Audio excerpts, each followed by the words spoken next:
Antes de começar o vídeo, uma rápida solicitação. O algoritmo do YouTube só recomenda os vídeos que as pessoas gostam. Então deixe o like e ajude a democratizar o conhecimento. Inscreva-se. Para você não custa nada, mas pode fazer a diferença para alguém. Responda rápido. Cleópatra viveu temporalmente mais perto da construção da Grande Pirâmide de Kéops ou da invenção do iPhone? Essa pergunta, que circulou em sites da internet, ilustra bem a importância de se evitar o anacronismo na reflexão histórica. Somos tentados quase que automaticamente a aproximar a famosa rainha do Egito da Grande Pirâmide, mas ela está mais próxima temporalmente do iPhone. Cleópatra viveu entre 69 a 30 a.C., estando 2037 anos separada do iPhone, lançado em 2007. Por outro lado, ela está quase 2.500 anos distante de Kéops, finalizada em 2560.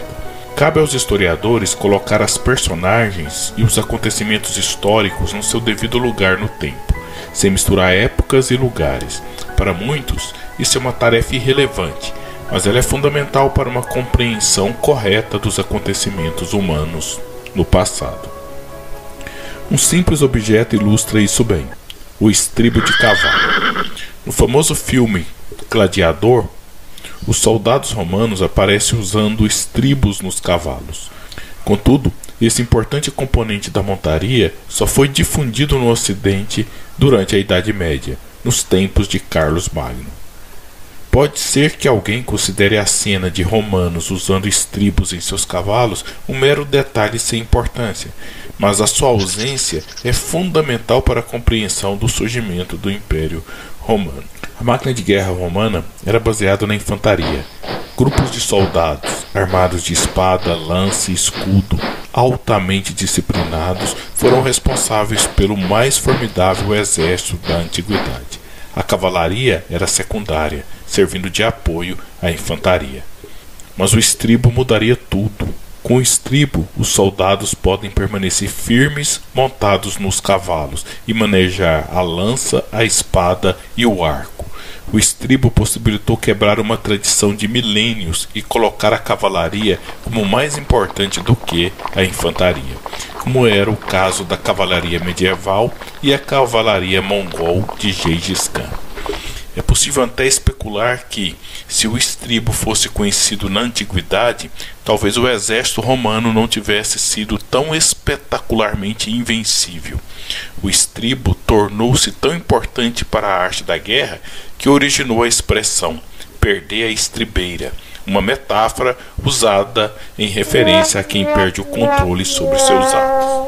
O diretor de um filme talvez não se sinta tão preocupado com a fidelidade da sua reconstrução histórica, mas o historiador, ao contrário dos demais mortais, deve saber colocar cada fato dentro de um contexto temporal, não trocando datas dos eventos ou não atribuindo aos agentes do passado sentimentos e ideias que eles não possuíam. A habilidade em localizar anacronismo permitiu que o erudito italiano renascentista Lorenzo Valla descobrisse que a carta de doação de Constantino era falsa.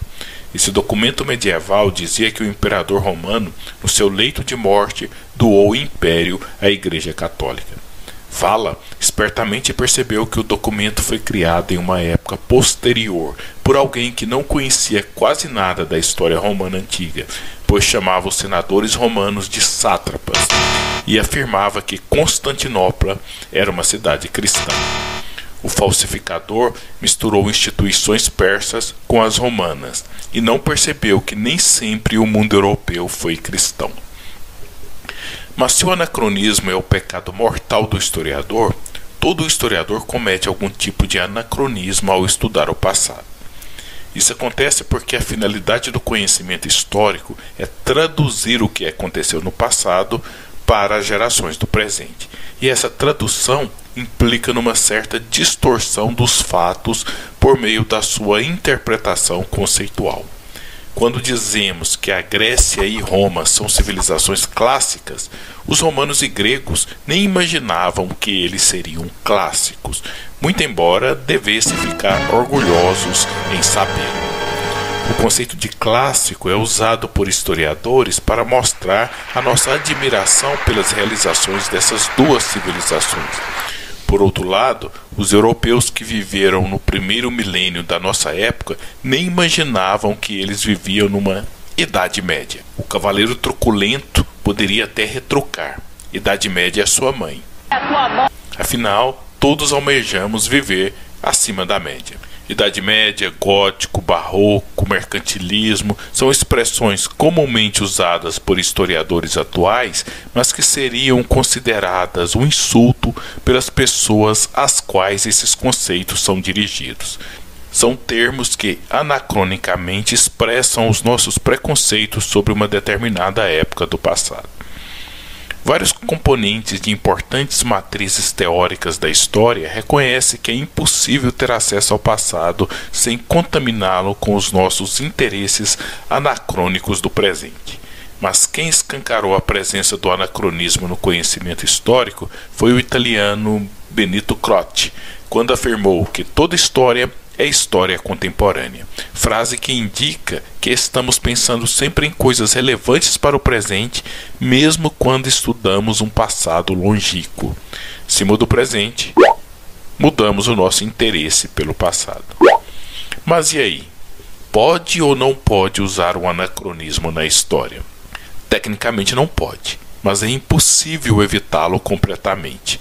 Misturar acontecimentos de uma época com os de outra não pode.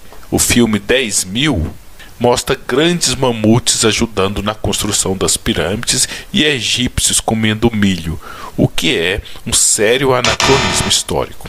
E, como historiadores, não podemos matar o Hitler antes da hora, como fez Tarantino no filme Bastardos Inglórios. Contudo, o anacronismo conceitual, ou seja, utilizar palavras que expressam os nossos sentimentos sobre o passado, é permitido. Podemos então chamar as mudanças políticas na Inglaterra de Revolução Gloriosa, muito embora esse glamour pareça um pouco exagerado. Podemos também chamar o movimento intelectual do século XVIII de Iluminismo, mas sem esquecer que havia muitas trevas nesta filosofia.